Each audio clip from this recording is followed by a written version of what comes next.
Hello à tous, c'est Steph de Design Sprint Suisse. Aujourd'hui, je voulais répondre à une question qui revient souvent, c'est est-ce que le Design Sprint, c'est uniquement pour des produits digitaux? Alors, non.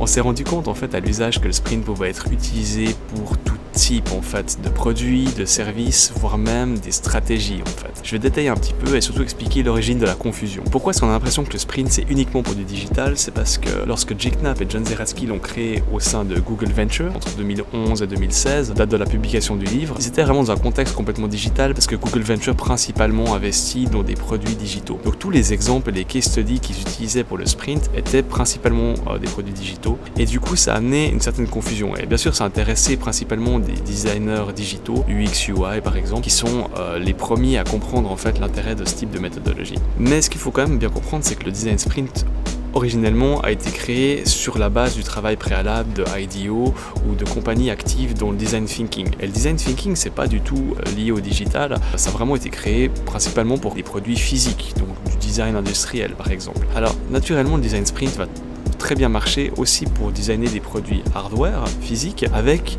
des petites adaptations par exemple sur le nombre de jours de prototypage. Dans un design sprint classique digital, on va avoir une journée pour prototyper. Si on fait un produit physique, peut-être qu'on devra rallonger un tout petit peu cette durée-là, de l'ordre de 2 à 3 jours, histoire d'avoir peut-être le temps d'imprimer quelque chose en 3D ou ce genre de choses-là. Finalement, c'est des adaptations assez mineures par rapport au framework. On s'est aussi rendu compte à l'usage que le sprint pouvait être utilisé pour prototyper des stratégies, typiquement de la stratégie d'expérience client, de la stratégie marketing, des stratégies d'entreprise type change management et même des nouvelles gammes de produits.